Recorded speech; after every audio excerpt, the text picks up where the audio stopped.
तिला एक मोठी बातमी राजकीय वर्तुळातून माजी मुख्यमंत्री उद्धव ठाकरेंची आज जळगावातल्या पाचोऱ्यामध्ये सभा पार पडणार आहे।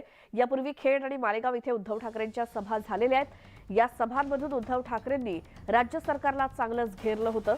विशेष म्हणजे याच सभांमधून त्यांनी शिंदेंसह भाजप नेत्यांचाही समाचार घेतला आणि त्यामुळे आज होणाऱ्या जळगावच्या पाचोऱ्यातल्या सभेतून उद्धव ठाकरेंची तोफ कुणावरती धडाडणार हे पाहणं आता महत्त्वाचं आहे।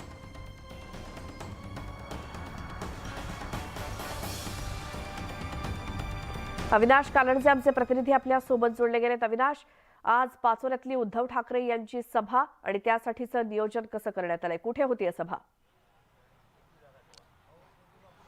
नक्कीच जळगावच्या पाचोरामध्ये या ठिकाणी उद्धव ठाकरे यांची सभा होतीये।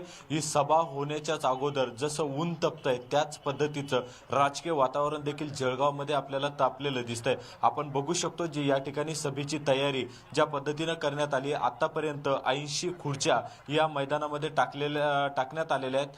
तर पाचोऱ्यामधील सार्वजनिक बांधकाम विभागाचं जे मैदान आहे त्या मैदानावर ही सभा होऊ घातली आहे। या ठिकाणी 80,000 खुर्च्या टाकलेल्या असून अजून काही खुर्च्यांच्या गाड्या साईडला उभ्या आहेत।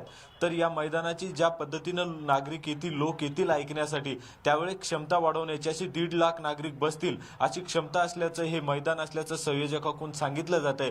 परंतु या सभेच्या अगोदर आता राजकीय वातावरण देखील तापलेलं पाहायला मिळतंय। एकीकडे गुलाबराव पाटलांनी आम्ही मुखोटे घालून किंवा आम्ही सभेत घुसून सभा उधळून लावू असा इशारा दिला होता। त्यानंतर शिंदे गटाचे जे कार्यकर्ते असतील, शिवसैनिक असतील, त्यांची काल एक बैठक झाली आणि त्या बैठकीमध्ये त्यांनी ज्या पद्धतीचं ठरवलंय की आम्ही 250 कार घेऊन एकूण 250 कार घेऊन ते सभेच्या ठिकाणी उद्धव ठाकरे यांना ऐकण्यासाठी येणार आहेत।